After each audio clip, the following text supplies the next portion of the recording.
right, the Meadowlarkers are back. I'm Kate Fagan, joined today by Tom Haberstroh and Howard Bryant.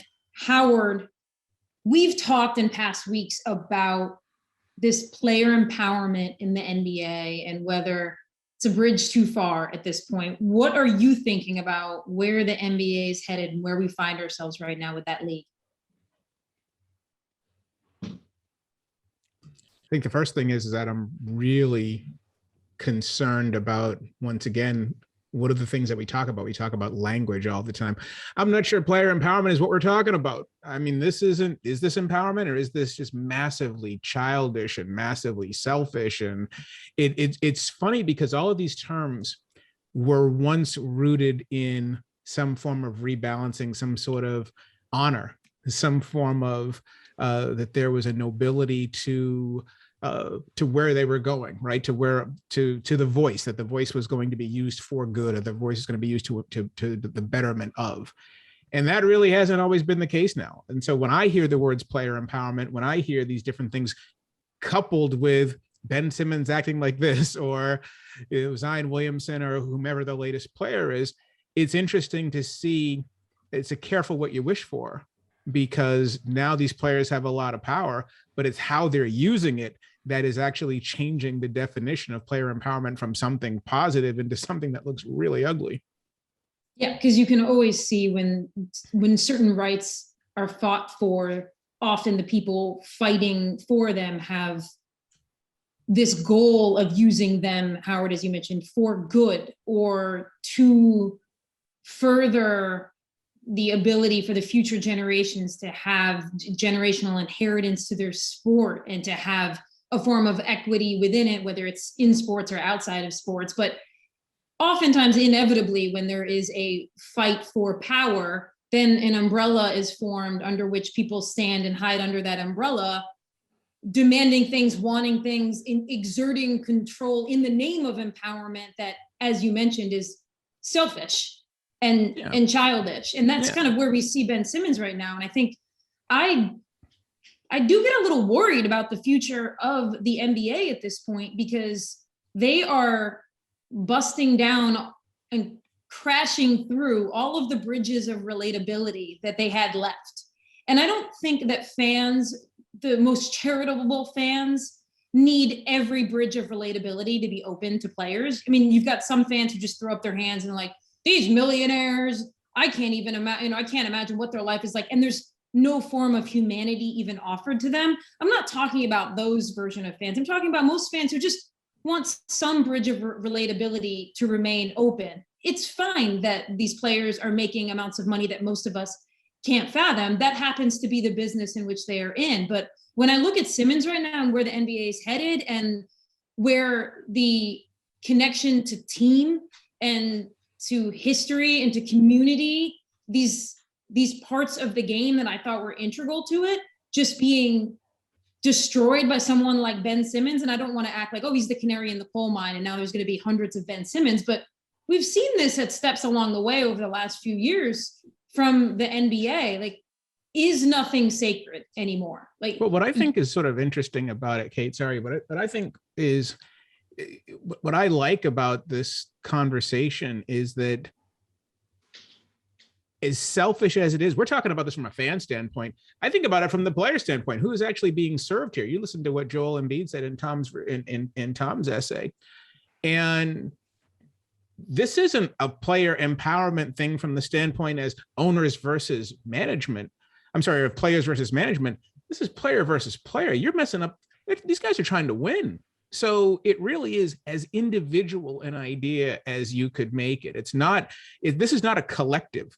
And one of the themes that we've had throughout these sessions has been this idea of community. I could very well see if this were a labor issue, where you're talking about the players as a collective, right, all rising along. These are very individual specific movements on the part of the, whether it's Kyrie, whether we're talking about Ben Simmons or whomever. So when I listen to Joel Embiid talk about this, I'm listening to this and I'm thinking, and never mind the GMs and the fans, you got 13 other guys in that room who are like, let's go. We're trying to win. This is our job. Yeah, I'm looking at this situation and also pointing out the fact that a lot of this player empowerment umbrella label to what's happening with a lot of these stars is gripes from the opposition, the executives, the coaches who are dealing with this and saying, this is too much. And maybe they have a reasonable argument here, but I just wanted to note that that's what is coming out from their side, is that this is not right. Sure. Is the There's game out of something balance? broken in the system. Yeah. Is it completely out of balance? And there is also a faction of executives that I've spoken to over the years that believe that Adam Silver is very different than David Stern, very different in the way he operates. Adam Silver, one of his first big tests, one of his first big moves was the Donald Sterling scandal. And it wasn't seen as something different that David Stern would do, but it was seen as more of like an olive branch to the players, a recognition that the players are partners and the players, I want to listen to what the players say first, and then we can deal with the ownership groups and what happens with them. He seems, in his reign, Adam Silver's tenure has been very pro-player, to the point where some of the executives I speak to are wondering who's paying his bills. Is it the owners or is it the players? And yes, he does need players to be bought in, but there is a concern that that player empowerment is almost being fueled by Adam Silver trying to be more receptive to players and talking to LeBron James and Chris Paul and texting with certain players.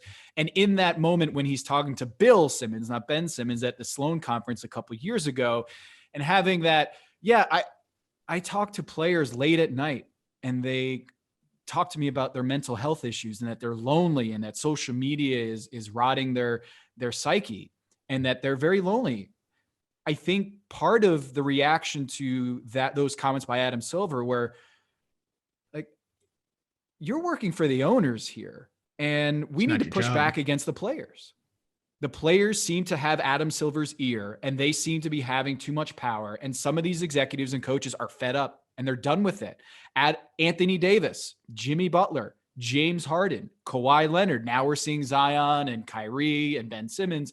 But over the last few years, we've seen these superstars, in some cases just all-stars, not superstar, pry their way out of notably small markets and forcing their way to LA and to Brooklyn. And I think this is kind of the revenge, what we're seeing a little bit, the revenge of the team and saying, you know what, enough is enough.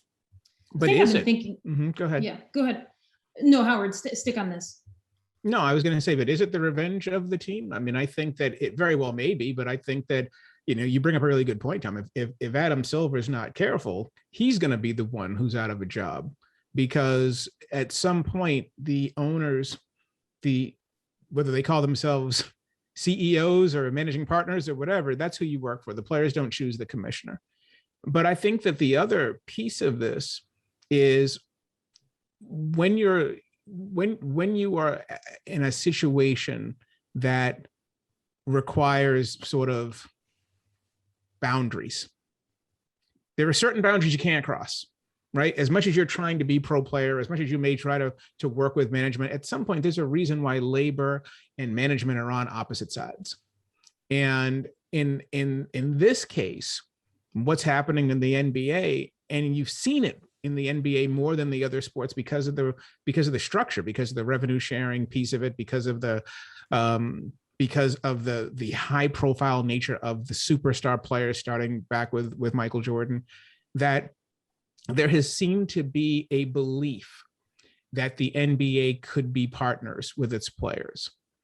And now I think you're right. I think now what we may very well end up seeing is a sort of backlash to remind both sides, that the owners remind themselves that we're in charge and that the players are reminded that you're not. And then you get into this battle that is lifelong, owners versus management, owners versus players. And that's always been the game. And the NBA is sort of that test case as to whether or not there can be a new sort of a new landscape. But if either side is going to abuse they're a piece of it, then you're going to have some level of warfare. I mean, there's a reason why we talk about this. The reason why everyone seems to be so player focused right now is because the players have been screwed for so long. And now we know that's not the case. Now the players, it's almost as if they're taking their revenge, going, okay, you guys had our number for so many years, and now we're going to extend this as far as we can until you try to stop us. Yeah, it seems like one thing that we're facing here, and we being anyone who cares about the NBA, is an abundance of choices for NBA players that didn't previously exist before player empowerment, before certain extenuations of free agency gave the impression, and I think the players truly believe, that all 30 teams are on the table. All of these markets, all 30 teams are on the table for where they should be playing. And of course, most people who believe in free agency are like, of course, all of those things should be on the table. But I've been thinking a lot about how that must feel and try to relate it to my own experience in this world, right? So I'm trying to think, how does Ben Simmons feel right now?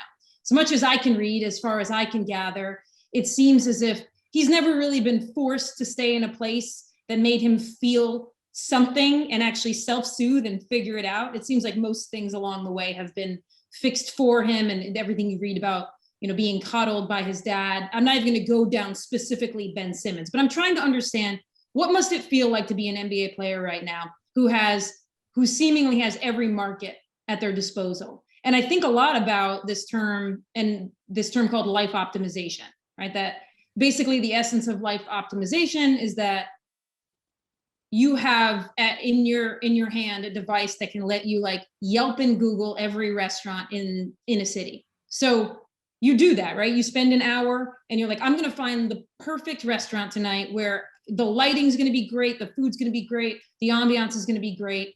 And you do all this research, and then you get there and like something's not right. Whatever it is, you're like, you wanted calamari on the appetizer menu, but it's not there. They don't have it that night. Or the lighting's just a little too bright. And instead of 20 years ago, you're like, well, look, we're here, it's fine. Now you're like, you go back to your phone and you're like, calamari, dim lighting, Boston. And you are trying to solve in real time everything that you feel isn't quite right about a situation. I feel this all the time. I don't know how many times I've walked into a restaurant and been like, oh, they don't have a margarita, a spicy margarita, I'm out. And I'm applying this in this conversation to Ben Simmons and to NBA players, because it almost feels like there's a form of life optimization going on here, where like the ability to self-soothe and correct what has gone wrong in a situation, like, for example, in Philly, whether those are hard conversations you have to have with teammates or difficult conversations with management. It's as if that is a lost art now, not just for Ben Simmons, but for a lot of us. Like this idea of working through difficult conversations and staying, even though it might be dicey for a little while, and getting to a better place on the other side is not an art form that many of us have to practice anymore. And I don't think NBA players have to practice it at all. Well, you know what? I actually think, I don't want to switch gears on this, because I think this is part of what I'm going to say. So it's not really switching gears, but I think there's two things to this. One, let's focus on labor, right? Let's focus on what Kate just said, but through the framework of labor. Number one, there is no choice, because you have a draft. You didn't choose to come to Philadelphia. You were drafted. One of the things that I've always said was, I wonder what the NBA would be like with no draft if everybody was a free agent from day one and everybody had to bid on players, right? Now, all of these different structures, whether you're talking about baseball, whether you're talking about football, all of these structures were created decades ago in a very, very different world. I was talking to a friend of mine about this the other day. When I was a kid, and I'm the old man of this group, the NBA draft was 10 rounds. Yeah. There's only 12 players on a roster. None of those players, maybe the first round draft pick, if he was a top 10 pick, was going to make the team, right? Maybe the first round guy was going to sit the bench or whatever. But in that sport, you don't have choices. The reason why there's a draft in Major League Baseball is because the Cardinals and the Yankees had all the power, and all the other teams were like, we can't compete with this. So we're creating structures. So if you're Ben Simmons, you didn't really ever choose to come to Philadelphia. So it's not as though I chose this place and the lighting wasn't right. It was, I've never had a choice to come here, and this is my first choice to get out. I thought about that with Kawhi Leonard, that when Kawhi Leonard went to in Los Angeles, that was the first time in his professional career he'd actually had a choice to decide where he was going to play. And that he had been part of 3 organizations. I mean, he was part of a draft day deal, right? So he never went to Indiana. He goes to San Antonio, and then he gets traded to Toronto. So this is the first agency he's ever had.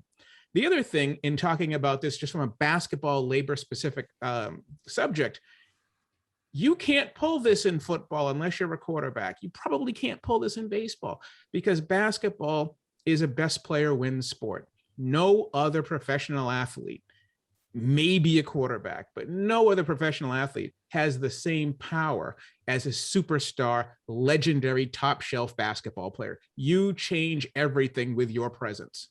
You're the 29 win Boston Celtics in 1980. You're the 61 win Boston Celtics when Larry Bird shows up. You know, you're the garbage ass San Antonio Spurs, and then David Robinson shows up and you win 61 games, right? When you put LeBron James on your team, you are an NBA final contender. This is how much power these players have by the nature of that sport. So it's not just, well, you know, where we are and what's with this generation. It's also with the fact that in that specific game, those players do have enormous amounts of power. And I think a lot of executives and coaches and personnel around the league are looking at this situation and saying Ben Simmons misplayed his cards. Yeah, he's not that guy because He's not that if guy. you put Ben Simmons on your team, you're not an NBA Finals contender automatically because he's there. But like, look at what happened, Howard, to the Brooklyn Nets, where there was a report that KD turned down a Kyrie Irving trade, just slapped it down. It said, no, we're not trading that guy. And then suddenly, when the mandate comes out, Sean Marks, the GM of the Brooklyn Nets, says, no, Kyrie Irving, you're gonna be sidelined. You're not part of the team. There's no half measures here. You're either part of what we're doing, you're in fully, or you're out. And we didn't hear KD say, whoa, that's my guy. We can't be saying this stuff. I do think that Kevin Durant has reached a point where he's like, you know what, I did not see this coming. I thought he was going to solve this by now. And he's going and playing with James Harden. And for Ben Simmons, the tough thing is that Joel Embiid's on the team where he might have thought that he held the cards, but there's an MVP candidate right there they're probably going to win 50 games with Joel Embiid, right? So the leverage that Ben Simmons had, or what he thought he had, doesn't actually exist. And I do think that he's probably misstepping here too, is that showing up to a practice in sweatpants and a hoodie and having some sort of phone type device in your pocket and knowing that the media, by the way, he knew that the media was coming in, the cameras were coming out. Kate, you've covered the 76ers, literally a practice by the 76ers. And when the media is opening the doors at the end of practice, all the players know, all right, it's media time, playtime's over. Like Ben Simmons knew that whatever he was doing was going to get caught on film. And if they were going to do a team huddle, he was not going to take a part of it and it would become a story. I can't imagine he's not that self-aware. So I just think that if he's acting this way, and according to reports, they want him to do a drill, he didn't want to do it. And then when Doc Rivers kicked him out, he dropped his ball and he went home, literally. I don't think that's helping smooth these trade talks around the league. Like, this isn't helping matters, is it, Howard? Like, if this is a chess move by Ben Simmons to just act childish, fine, you wanted me to be here? Well, here you go. I don't think this is making Daryl Morey's job easier, right? Like, I don't think this is getting his way. Maybe Adam Silver gets on the phone and says, look, we have to solve this issue, Daryl. I know you don't want to take that Indiana deal, or I don't know if you want to take that Portland deal, but look, we gotta move on. I don't think this move is actually helping Ben Simmons. Yeah, I think there are two things here. I think one is you're right. I mean, is this helping Ben Simmons in a micro? Who's going to win that tug of war? Who's going to blink? Well, if Ben Simmons is no longer playing for the Philadelphia 76ers in a week, then I'm sure he's going to feel that he won, and that maybe he feels like he's got something in his back pocket besides a cell phone where I'm going to show you I'm one of the best players in the league as soon as I get the hell out of here. And as soon as I get out, you're all going to see what I'm all about. But the other piece of this is the larger question that we've talked about, and that is, this is not player empowerment. This is a contract dispute. right? There's a conflation here, but they're also somewhat similar in that, okay, where is the example of player empowerment? Because what I find interesting about all this, once again, is that when we were adopting that term, when that term had been introduced, we were talking about it in terms of players using their voice to be citizens. We were talking about players using their voice to impact communities. We were talking about players being a part of the world, and not, it was the antithesis of shut up and dribble, not I'm gonna pout and force my way out of Houston. That's not what player empowerment is supposed to be. Yeah.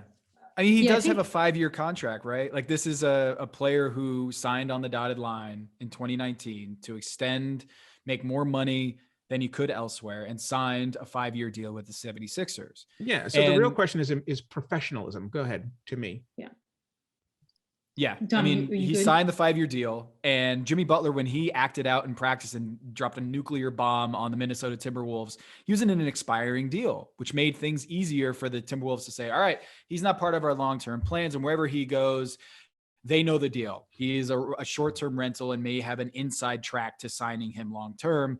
The 76ers, ironically enough, got Jimmy Butler, and then he went to Miami. So all is to say, Ben Simmons did sign in Philly, but not because he loved Philly, I don't think. They drafted him. He signed in Philly because they could give him more money than anybody else. And maybe this was the plan all along. Yeah. Well, separate from what seems to be the mismanagement right now by Ben Simmons' camp.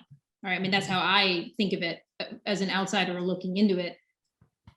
I wonder if there's anything to this idea that, the echo chambers we all live in, that if we're looking not just at this situation with Ben Simmons, but using it to try to explain what the future of the NBA is, certain other circumstances we're seeing in the NBA, there are a lot of players that have created their own echo chambers that even 5 years ago, Tom, as you alluded to in your essay, you'd have very few players who would be employing full-time people across genres, right? Like masseuse, business. I mean, of course, players would have like personal assistants or business managers, but you wouldn't necessarily have a shooting coach, a traveling masseuse. It's very much like the Tom Brady model that a lot of these players have, that we might have said 10 years ago, like, oh, you're surrounded by yes people. Well, now it almost seems like it's not like players are surrounded just by people who are there to say yes and to tell the player they're great, but that they have all of these other functions which distract from the fact that they are yes people in a lot of ways, but they actually have functions. So it seems like a player could get caught up in an echo chamber of their own making, where they don't have that connection to the team in the same way they might have, where it's like, okay, well, I don't have the person who tapes my ankle isn't my personal physical therapist or personal trainer. It's like, it just seems like these connections are being severed one by one from these players and some version of what team should mean.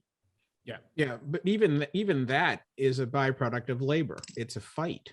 And on the one hand, you could say, well, yes, this makes perfect sense because of all the decades when the team didn't care about you as a player. You couldn't trust them because all they wanted you to do was to play. They didn't have their best interests they didn't have your best interests at heart. So of course I'm going to hire my own guy. I'm going to get a second opinion. I'm going to have my own team. But what you're talking about also, Kate, is just, this is what happens when you've got $40 million a year at your disposal, when you're making $80 million. What is LeBron's salary this year? I think it's in the 70s, isn't it? Or even no, it's not in the, if you want to include Nike on top, it's $98 million. It's up there. But the actual NBA or the Lakers paying him is much, it's about half that. Yeah. So, but he's going to bring in $100 million this year, right? However you put it. Like, I think Jordan at one point was making 39 million a year. I mean, so whatever. So these are enormous dollars. And, this goes back to what we were talking about before, about the heroic nature of the rise of labor and then what you morph into. Because at one point, sure, you didn't trust the team doctor. I mean, I remember a team trainer used to tell me all the time, my job is not to make players healthy. My job is to have players healthy enough to play. Big difference there. They are not the same thing. And so, yeah, man, you're cheering on the fact that the player now has his own guy, and they've got their own doctors, and they've got their own team, but at a price, especially when you're in the middle of negotiation, or when you're in the middle of a dispute, or when you're talking about the larger question of team and community and all these things. There's no way that you can have those concepts when, it's almost like the Red Sox. It's like 25 players, 25 cabs now. If everybody has their own, then how do you navigate this in the fourth quarter when we need to count on each other and we need a basket? Yeah. Kate, well, it's kind of like this. Yeah, go ahead, Tom. Real quick, you alluded to it earlier. Where does this go from here? Like the name, to be cliche, the back of the jersey, the name on the back of the jersey seems to be more important than ever than the front of the jersey. And we're losing that sort of community bond of a player and his team, a player and his region, what it means. And I can understand why players are like, yeah, I have my own medical staff. I have my own team here, because you can trade me tomorrow. And then I have to start from scratch with a new team trainer and a new masseuse. Why don't I just have my own? I have the money for it. And I can afford it. Exactly. Right. Yeah. So make them all free Kate, agents.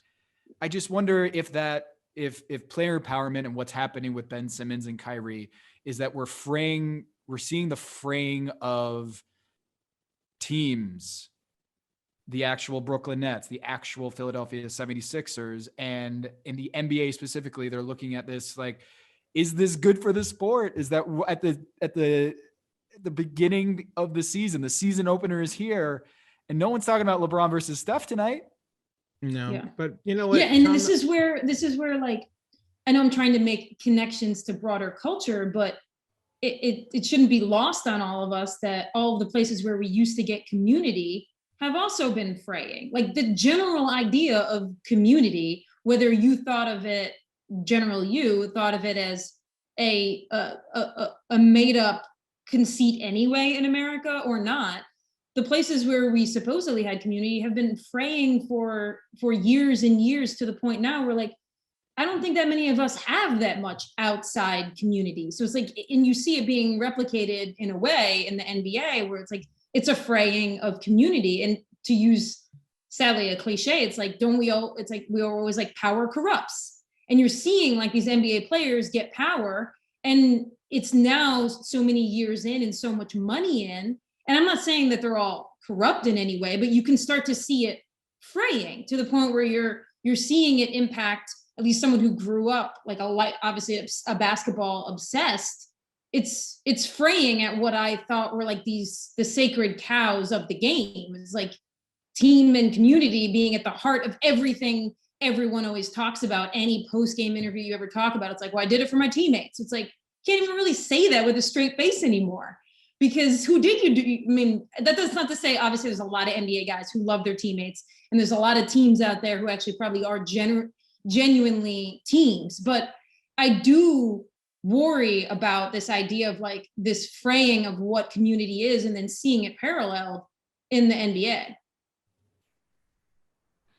I can add to that if we want, or pivot, because I do have a way to bring I actually had something to, I actually feel like that if we're going to couple these two concepts, if you're going to couple this idea of player empowerment, that the player is going to have more voice, then I think that also needs to be coupled with something else, which is an increased level of professionalism, that you don't just get to do whatever you want to do.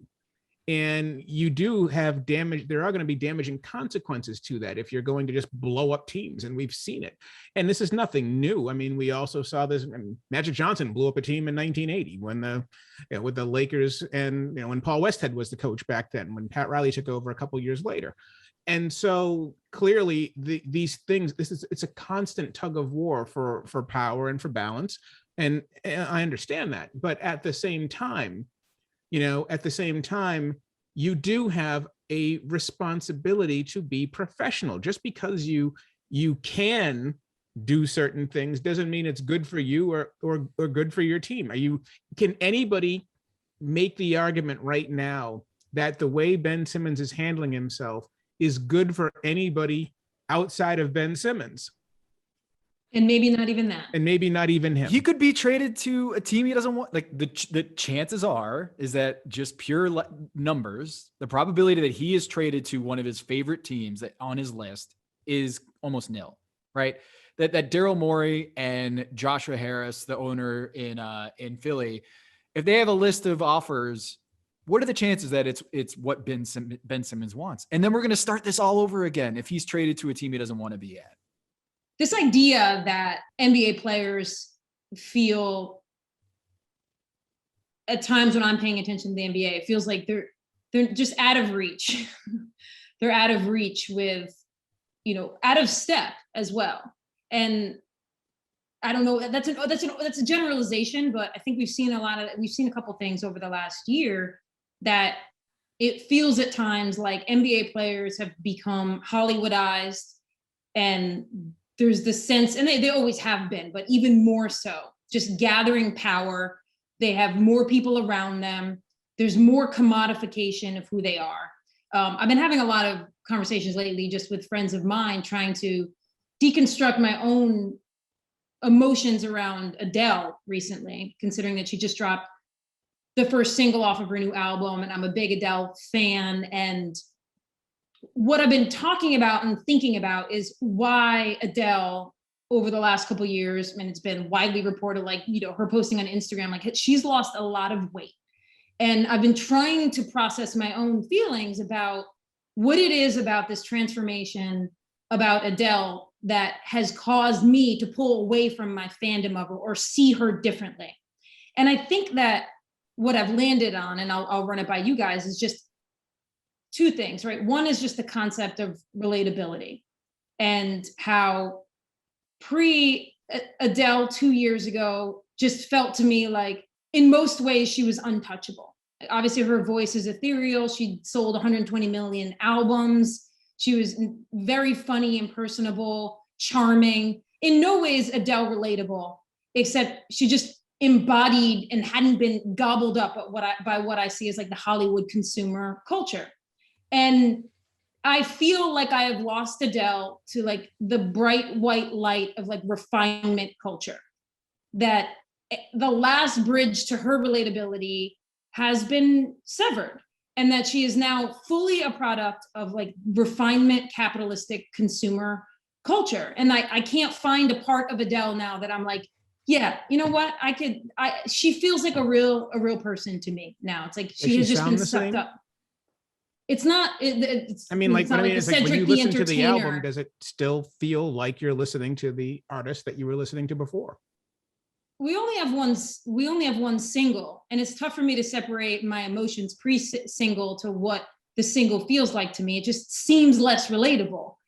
It seems like you have been living in your Hollywood Hills compound, and I'm relating this to the NBA in that it feels like there is this obsessive refinement commodification culture, and they are a part of it as well. And all of that leads to these bridges of relatability that I keep calling them, like getting burned one after another. And I do worry about, like, I do think a lot about like this, what I'm calling like the obsessive refinement culture. That's like, once you reach a certain level, you are on warp speed toward like pouring money into your body, your appearance, your PR, your masseuse, like in a way that is unimaginable to like a casual fan. Would you feel this way if she hadn't lost 75 pounds or however many pounds she lost? I mean, how much of it is just the visual of looking at somebody and seeing how different they look from your introduction of them? Yeah, I mean, some of it, it's impossible to know. I think if you pay attention, if you're someone who like streams shows, and my wife and I talk about this a lot, if a hit show has a star and in the opening season, they look even somewhat like a normal person, right? Like there is some small amount of body fat on them, you can guarantee by the second season that has been completely eradicated. And I think a lot about like, like Insecure and Issa Rae, and like if you go back and you look at everyone in that cast, they come back for the second season and they have turned into Marvel superheroes. And I think that there is I have a concern for that culture because I feel like it reflects back on everyone, and you see it perpetuated in what we're told to buy and how we're told to look and all of that. But I think when it comes to Adele, I saw her as like, yeah, but Adele's not caught up in that culture. And I think that last bridge for me felt like it was some end of being able to feel like she was actually a real person and not just a product of a system now.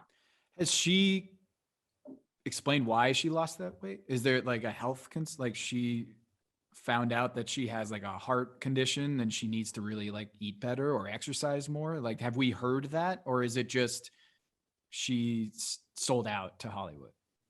Well, I don't even want to like suggest that I think she sold out, because it's almost like I don't want this to be a conversation about her particular body, because like if she feels better, she feels better. I'm reflecting on why I feel this way and what I think it represents and what I think happens to people who get put in positions like that. But would that explanation do anything for you? Like if she did come out and say, look, I found out that I have this hereditary thing that I needed to control, like, would that change things? Or like, would you be like, oh, it's not Hollywoodification? Yeah, I mean, maybe it would make a difference, but I also think I just miss the essence of old Adele. I don't know, even if I had a reason, even if it was a health reason, I still think I'd be like, I just miss that previous version of you. That doesn't mean that it's right and I have no control over your body, but I miss that, and I miss what it represented for me. And we also miss those versions of them because we miss those versions of ourselves. When we look at people, it's like, oh, that Adele is when I was 8 years younger, right? So you're also thinking about where you were at that period of your life. But absolutely, this is what we do, right? When we think about all of the different strains of capitalism and of the public life and of fame and all of these things, how many different ways do you see it manifest? How many different ways do you say, oh, well, look, this person in their, when they didn't have any money. I mean, it's really interesting. Like, one of the areas where you see it, where you see these transformations, is look at the NBA draft. Look at how silly LeBron's super cream colored suit looked when he was 18 years old, as opposed to how he dresses today. He dresses like he has way more money than he had back then. This is what this culture does to us. You ask, you talk to people about, when you start earning, people look at you differently. When you gain different circles, people look at you differently. You date different people. All of a sudden, it's like, oh, did I become more attractive, or did my bank account get a little? You start looking at all of the different stars that we've seen, especially the ones over time when we've seen them grow up on camera. You've essentially seen somebody through, the last 25 or 30 years, especially if they're in a similar. Look at the way LeBron James looked when he first came into the league, and look at him now. You've actually seen this man grow up. His adult years have been spent directly in front of you.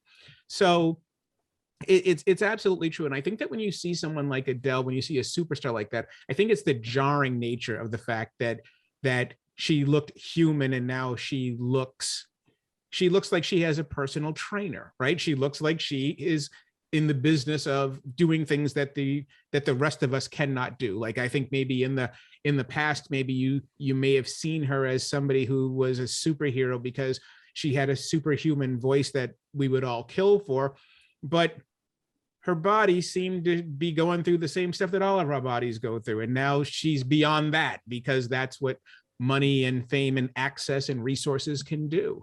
I don't know, because I mean, Tom may be right. There may be some other reason that she comes out and says, here's what happened to me. But for us, the public, it is extremely jarring. And we do sort of make these different stretches as to say, you are beyond us. And this is another example of you being beyond us. And we lose a little bit when we feel like that connection's been broken. Right. And there is this connection that's been broken with Ben Simmons, with Kawhi Leonard. When Kawhi Leonard was with the Spurs and he was with Tim Duncan and he won the finals MVP in 2014, there was this kind of unspoken bond with San Antonio that Kawhi Leonard is not like LeBron. That's Kawhi right. Leonard, he doesn't want to go Hollywood. He's just a grinder who's all about winning and all about the game and all about team.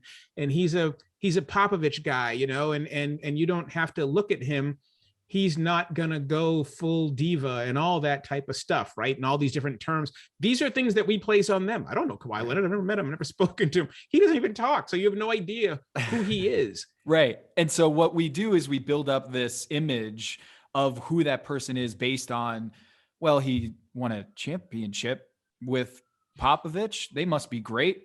Everyone gets along with Pop. He's Pop. And Kawhi Leonard and Pop and the Spurs, this is going to be the next Tim Duncan, right?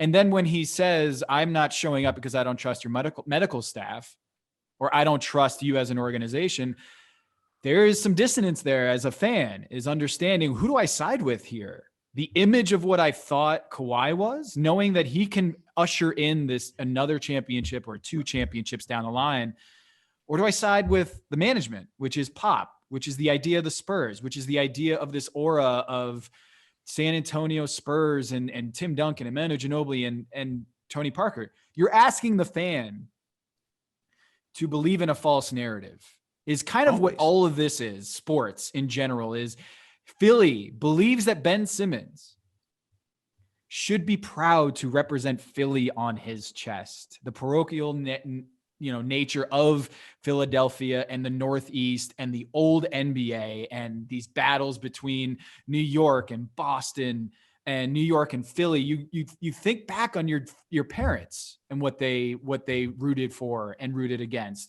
and watching none Ben of this Simmons has anything to do with Ben Simmons. Right. And I think the reason, I would be surprised if Ben Simmons suited up in a Philly uniform ever again, first of all. And secondly, what the audience would do. And I feel like, are going to boo, because that image of what you're supposed to be, a star in Philly, and what that's supposed to mean to Ben Simmons, I don't think he cares.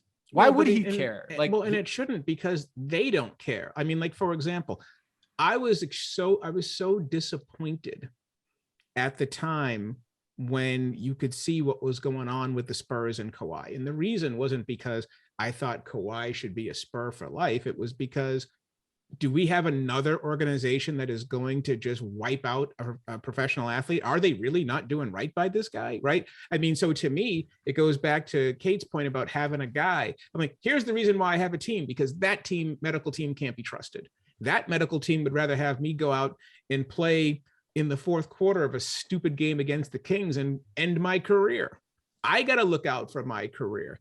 I cannot trust these people. And so this goes back to that labor battle. On the other hand, there is no element in the sport more selfish than sports fans. You are our entertainment. We need you to represent for us our idea of what this is supposed to mean to me. It's not our business, it's their business. And so it's our entertainment, it's their business. So if I'm Ben Simmons, it does go back to that idea of professionalism. And is there a professional connection or professional attachment, a loyalty, not even loyalty, because that's too harsh, but a professional responsibility to this organization and to this league. Yeah. Right. The baseline of sports is that we, it's the belief that this is valuable, that this is important. It's really not important, but we make it important. Yeah. There's also an overall myth that I think exists in sports and that fans buy into, and that is that athletes are passionate about their game. Some athletes are passionate about their game. Some athletes are passionate about sports, but probably a much smaller percentage that any fan is willing to admit actually is obsessed with the game of basketball, football, baseball, whatever.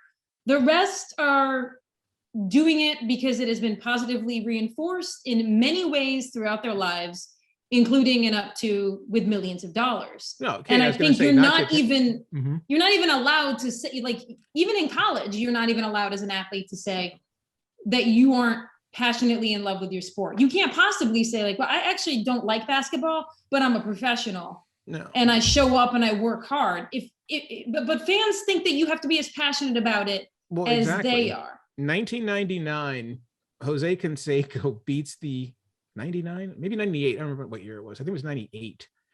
Jose Canseco beats the Oakland A's with a walk-off home run. We're in Toronto.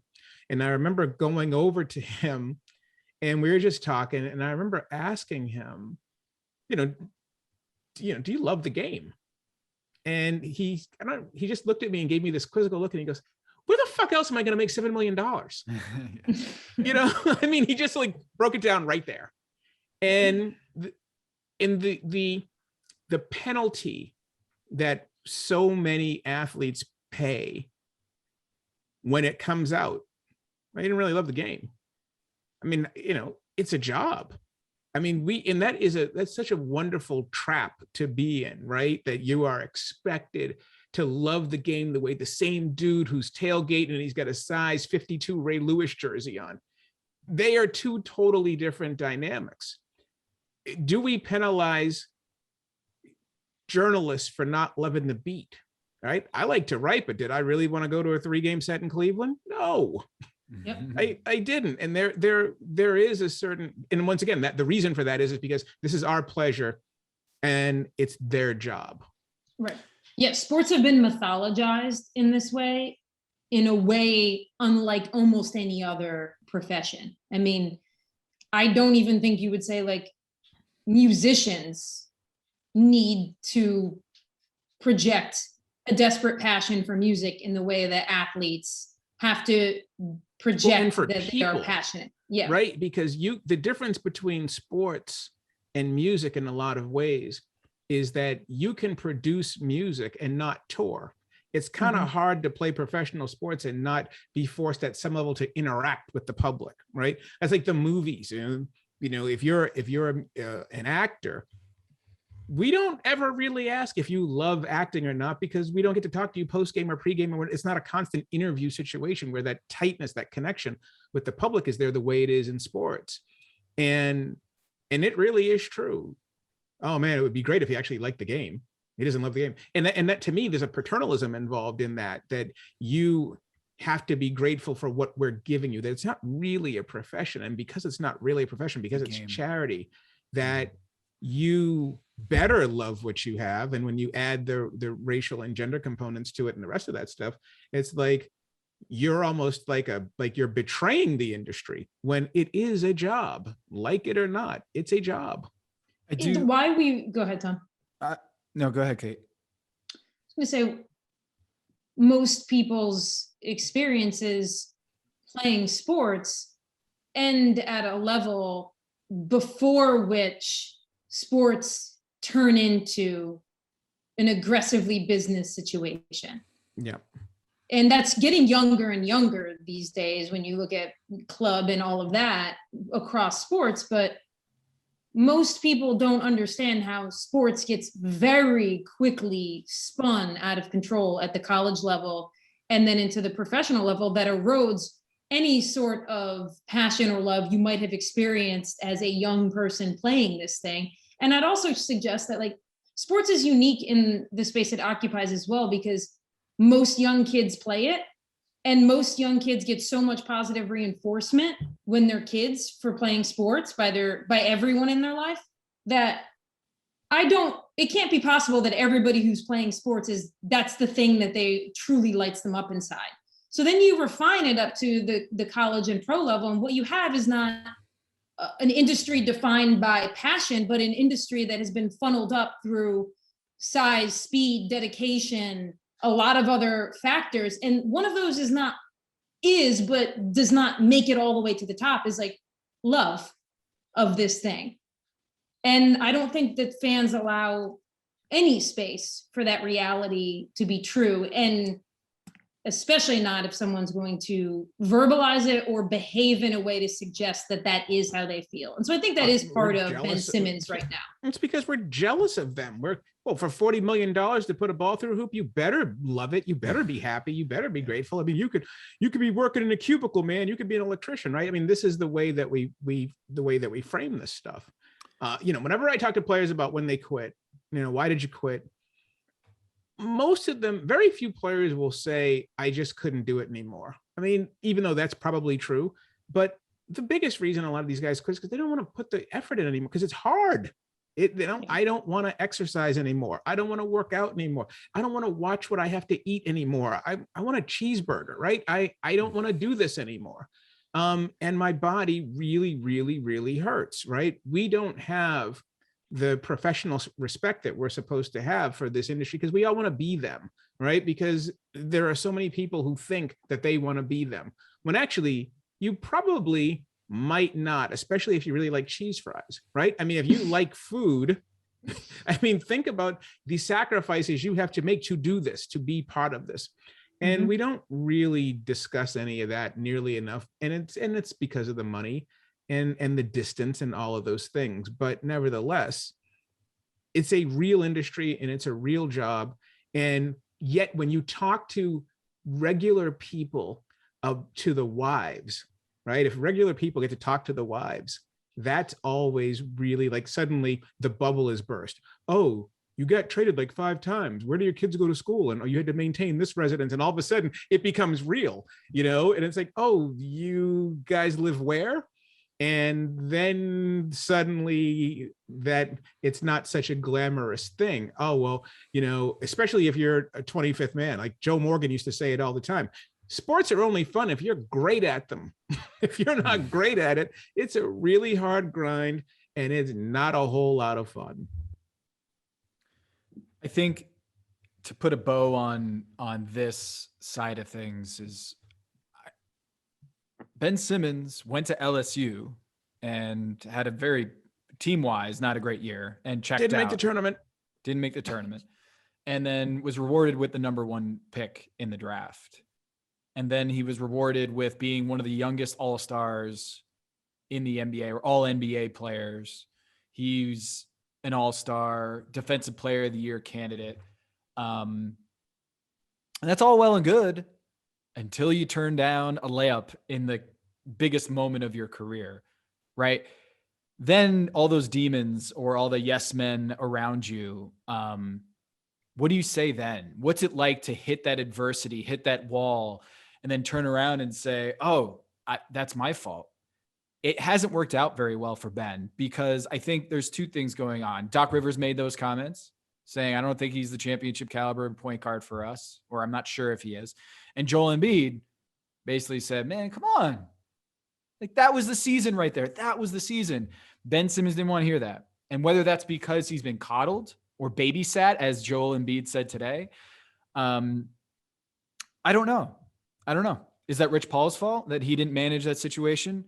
I do think we should mention here that Daryl Morey, who's the president of basketball operations for the Philadelphia 76ers, made those comment or made that tweet in siding with the protesters in China, in Hong Kong, when LeBron James was not happy about that situation, right? He said that Daryl Morey was uneducated about this issue when LeBron James was overseas in China when Daryl Morey sent out that tweet and the NBA lost hundreds of millions of dollars, right, from China.